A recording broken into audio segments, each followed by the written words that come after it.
Will you get rid of your cats this time?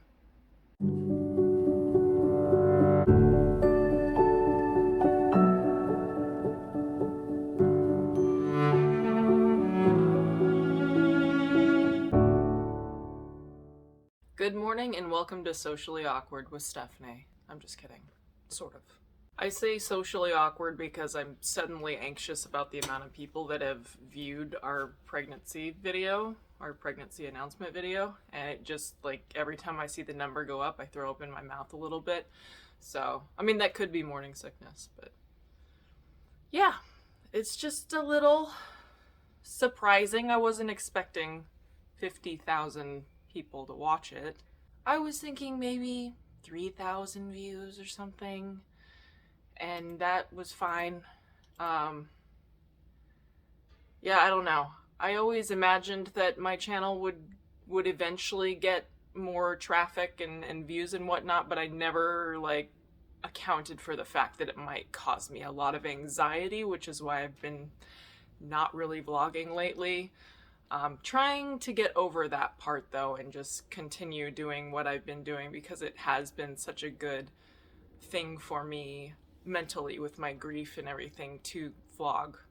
So I'm gonna do this Q&A today and not be prejudging myself or anything like that. Like, oh, what are people gonna think? Nobody cares. Nobody cares. Also, Kameron is working from home today because he was not feeling super good. So if there are any questions that he might want to answer as well, he'll just pop right in and answer them. But most of them are like pregnancy related, but I'm sure there's something that he'll want to answer. So he's here for that. He's just working, and I'm going to try to answer these between his hello, I'm Kameron with the Mortgage Guys and things like that. So with that, let's get started. First question is, when is your first OB appointment? The answer is 1 week from today. I'm filming Monday, so next Monday is our first OB appointment, and that's supposed to be like a 6-week dating scan or a viability scan. I'm not sure what else they're gonna do. I've never had an ultrasound this early before. But yeah, I think that's pretty much what we're doing for this OB appointment. The second question is, has it sunk in that you are actually pregnant with your rainbow baby? And the answer to that is sort of. Stop making noise over there. Sorry, there's a lot of construction going on. It sort of, like, I'm definitely anxious. I'm definitely doing that thing where, like, you know, when you go to the bathroom, sorry, it's TMI, when you wipe, you examine it to make sure you're not, you know, spotting or something. I'm definitely having anxiety about, like, having a miscarriage or something like that, or having a miscarriage in general. So I know, obviously, that I'm pregnant, but I also kind of don't believe it, or, like, it's just not that heavy, if that makes sense. Like, it's definitely not like when I was pregnant with Kaya and I was just super excited and running out to the store and buying a Yoda onesie already. I've definitely looked at stuff at the store, but it's sort of like, until I see that heartbeat, I'm kind of not believing that it's real. Does that make sense? Next question is, how often will you do updates? The answer is, I'm not sure if I'm gonna do, like, specifically pregnancy updates unless I have something new from my doctor that I find out or something, or if I have appointments, things like that. But in terms of, like, vlogging, I'm gonna say I'm probably stepping back a little bit and going to vlog only twice a week. I was doing, like, every 2 to 3 days putting up a vlog, but that's a lot easier when you're not pregnant and not starving constantly and wanting to take naps every few hours. Which does lead me into my next question. Do I have any symptoms yet? I do have symptoms, and they started quite early. Earlier than with Kaya, come to think of it. Definitely that ravenous hunger, even 20 minutes after eating. Definitely having some interesting cravings. definitely been a lot more tired. Like around 5 p.m. I'm in bed wanting to go to sleep, and I sort of just lay there for the last few hours and then eventually go to sleep around 8 or 9. It's been sleeping a lot as well. Waking up early. Sometimes I wake up in the middle of the night and I can't go back to sleep. That sort of thing, you know, peeing a lot, the usual. I also have been getting a little bit nauseous if I don't have something in my stomach. Next question is, did I have any symptoms during the 2-week wait? And I think I did. Some of it could have been attributed to me having a cold, but I did for 3 days in a row wake up at like 3 a.m.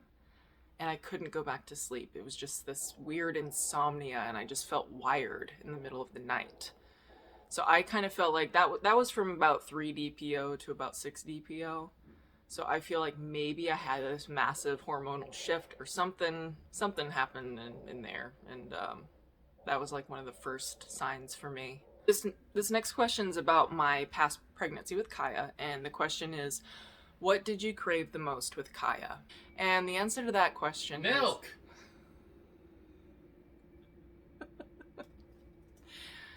It was milk. I don't know. It was like an addiction for me there towards the end of my pregnancy. Definitely my 3rd trimester, like ultimate had to have it. If I didn't have it, there were consequences. And I think we drove to the store every day because like we would buy it just as we were buying it, I was finishing it. And you know, I went through like whole big things of milk every day, and it was this very expensive lower sugar milk because I don't respond well to lactose. So it was this low sugar lactose free milk that was very expensive, and I had to have it. It was like, I just can't explain how good it was. Next question is, was there something that you just could not stomach while pregnant with Kaya or with this pregnancy? Oh yeah. Kaya definitely did not let me eat chicken. I don't know, like I love chicken and I loved it, you know, seasoned with regular seasonings. Now I really can't stand it. Even after like when I was postpartum and not pregnant anymore, I really could not stand the taste of chicken. I need like a sauce on it now to make it palatable. And it's kind of the same thing with this one. Just the smell of chicken, I'm just like, I'm feeling a little, you know, I don't know why chicken, but everything else seems to be fine with this baby so far. Maybe like a little bit of an aversion to fats, like fatty foods, because I eat a high fat diet, so I'm leaning more towards like fresher things. I'm loving broccoli right now for some reason. Salads, onions. This next question is one that I've gotten quite a bit, not just about pregnancy, but about like trying to conceive and everything. It's, what do you eat in a day? So most of you know that I do have an inflammatory reaction to carbohydrates and sugar, so I eat a low carb or keto diet. So for the most part, I would have to say I have 2 meals a day. When I'm not pregnant, I have 2 meals a day, and it's always 1 protein and then greens on the plate. So I actually took some videos of my meals the last few days, so I'll show you some of the things that I do eat for breakfast and dinner.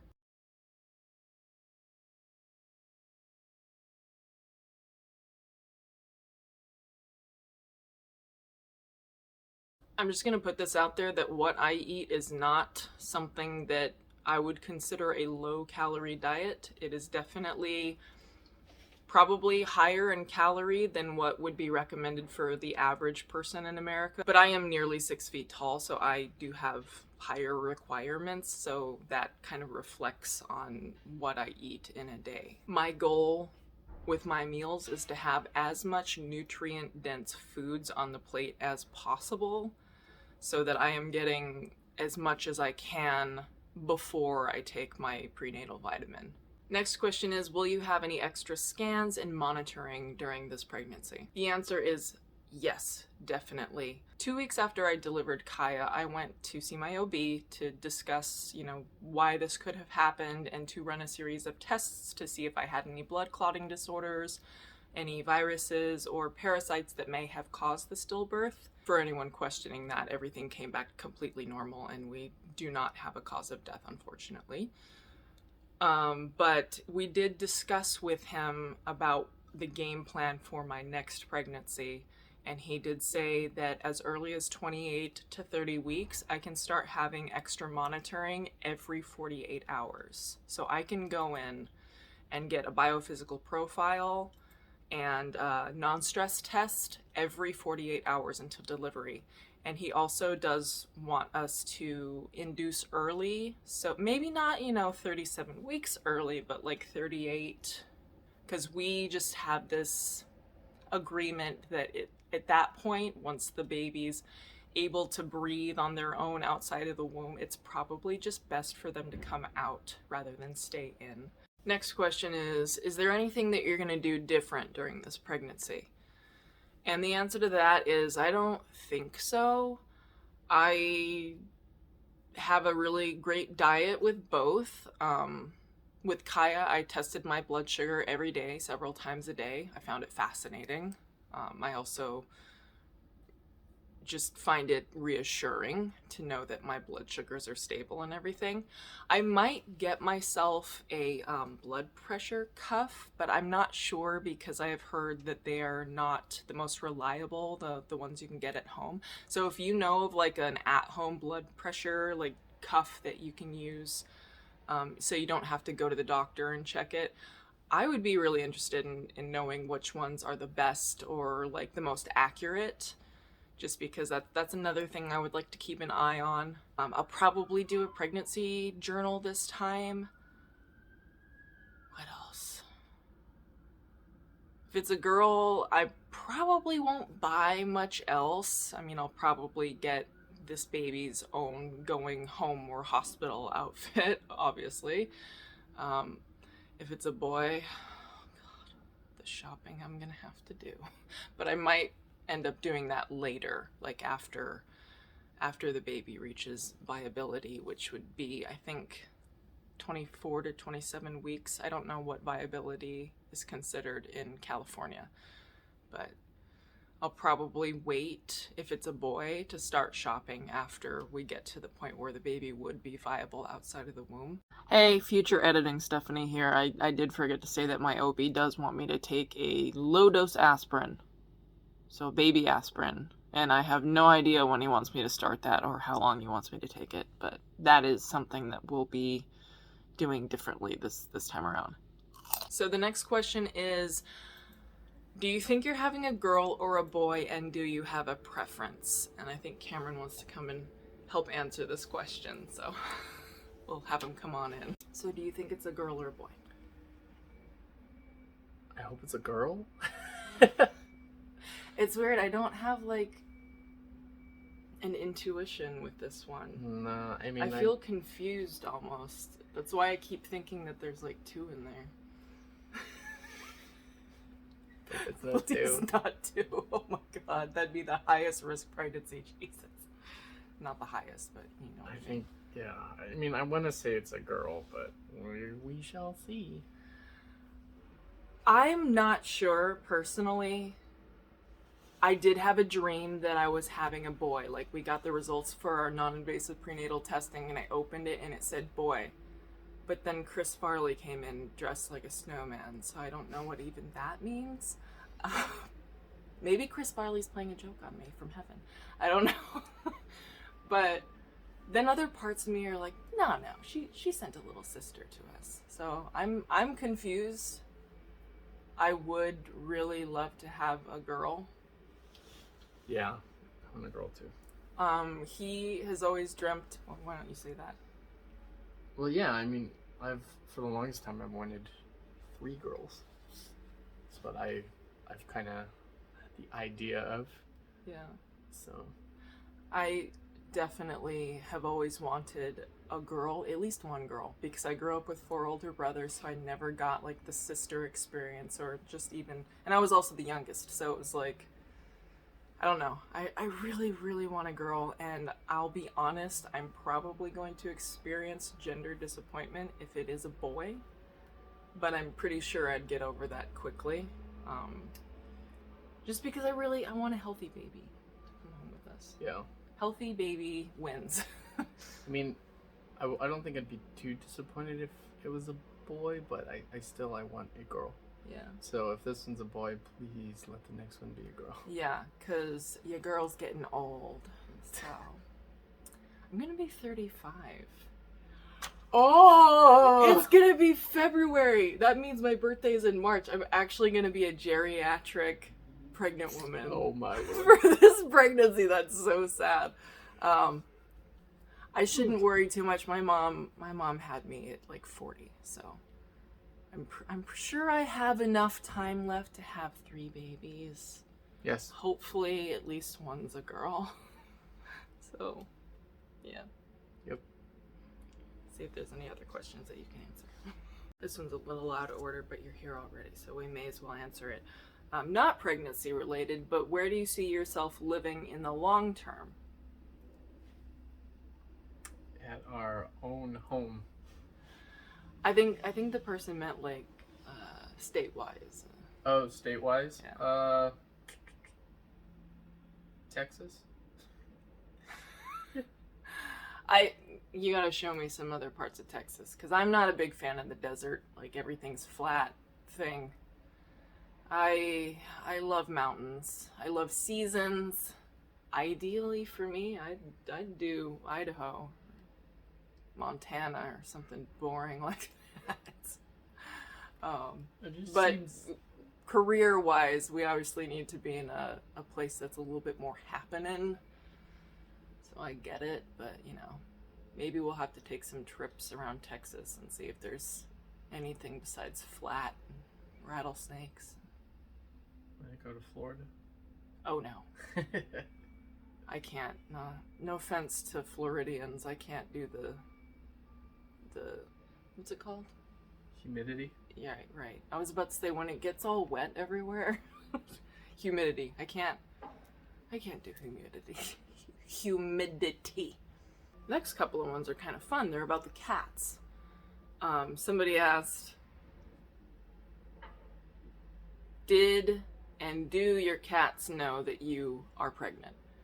And I would say yes. I feel like they're like more all over me than they usually are. It's like they're all competing to be on me, like in a pile. Damien doesn't count. Yeah, Damien doesn't count. He's always like that. But the others that don't usually act like Damien are starting to act like Damien, and it's a little crazy, but it's adorable, and I think they know. So there were 3 other cat-related questions, and I'll just sort of answer them all in one go.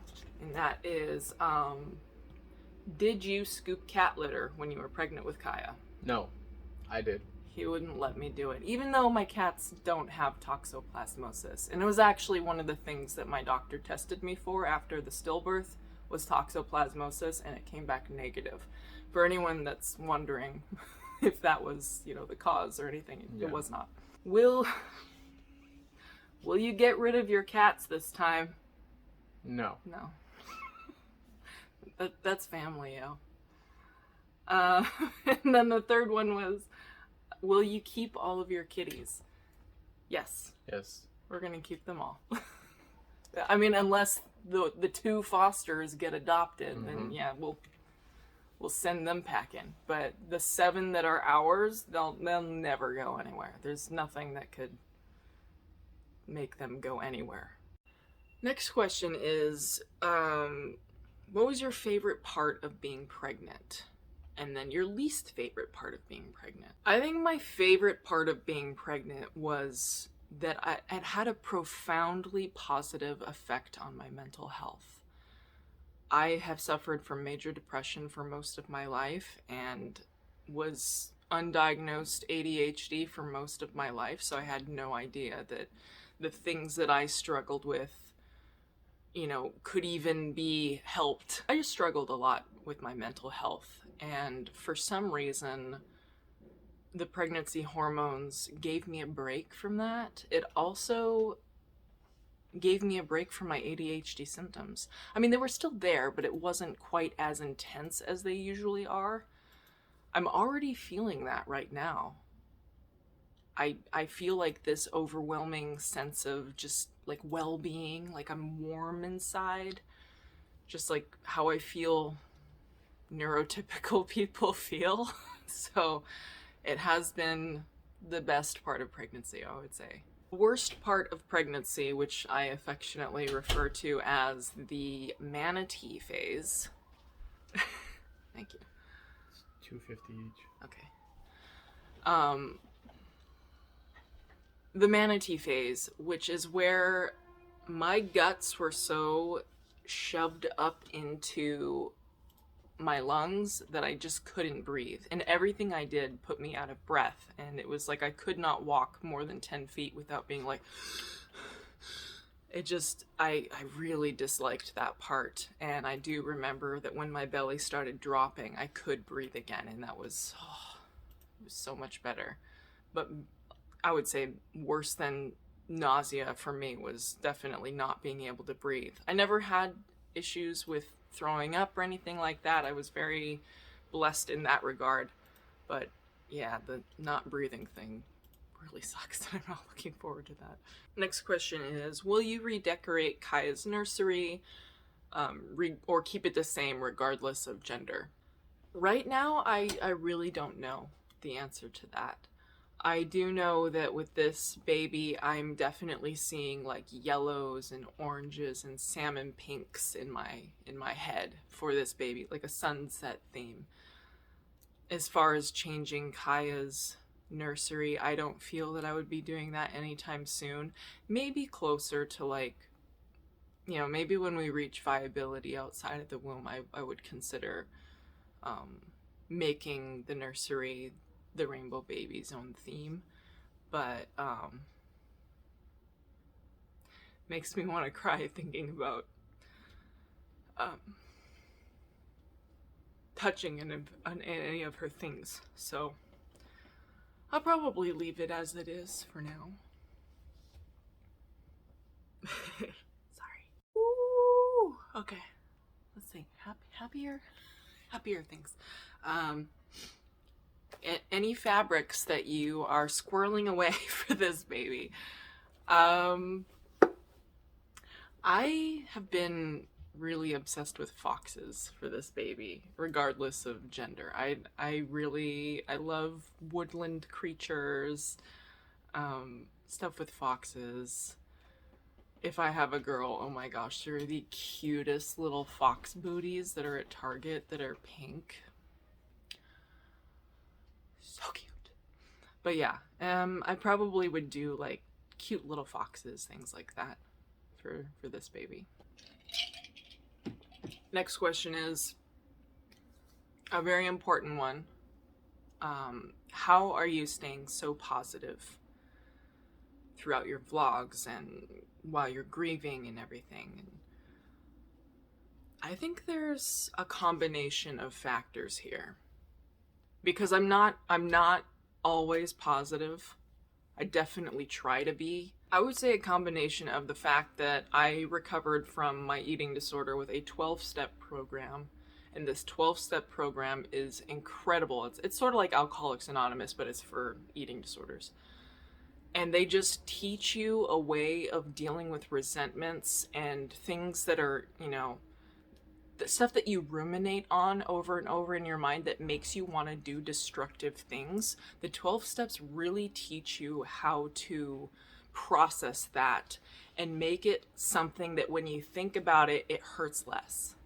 So then you're able to live more in the present moment, if that makes sense. Beyond that, there is a incredible self-help book that I got many years ago called Mindfulness for Borderline Personality Disorder. I was diagnosed at 19 with borderline personality disorder. I am happy to say that I am completely recovered from it, thanks largely in part to this amazing book that teaches you mindfulness and dialectical behavior therapy. I truly believe, had I not read this book, and I read it 5 or 6 times, that I would not be here right now. I probably would have done something very bad and just not be here right now. That book teaches you how to stay present and pulls you out of dissociative states. I love that book so much. I have given it to several people. Every copy that I bought, I eventually gave it away to somebody else. And I think that it can be useful for anyone, not just somebody who has borderline personality disorder. If you struggle with anxiety, if you struggle with depression or any sort of mental health condition that makes you ruminate about things over and over, I think that book is truly a lifesaver. And I totally credit it with my recovery. I will leave a link to that book in the description box below if you're somebody who might be suffering from your grief or depression or anything like that. Hands down the best book, and every time I read it, I learn something new. It's like every time I read it, there's something else that just really resonates. I should probably buy it again and read it again. It's that good. Yeah. I have only good things to say about that book, but that's probably, coupled with the 12 steps, are the reason why I am, not sinking and just wallowing in my grief. I experience my grief like a wave, and I let it recede back out. That's actually something that's in the book. It talks about riding the wave, where you see a feeling come over you, you don't judge yourself for having that feeling, and then you let it recede back out. Because a lot of times when we are suffering, it's because we're judging ourselves for feeling a certain way. You feel me? Well, that is it for my pregnancy after stillbirth Q&A session. If you are somebody who has experienced pregnancy or infant loss and you're not sure whether you want to try again or not, I hope that you stick around, and I hope that this gives you a safe place to open a dialogue, and I hope that me going through this and showing the process can give you the courage to do it as well, because I know that it's hard, but it's something that we can do. Thank you to everyone who's been here since the very beginning. And if you're new here, I hope you stick around, subscribe, and I hope you get something out of this, because I don't know, I have it in my heart to show this process, because I feel like it's just not talked about, and everything about pregnancy after loss and stillbirth and everything is just really,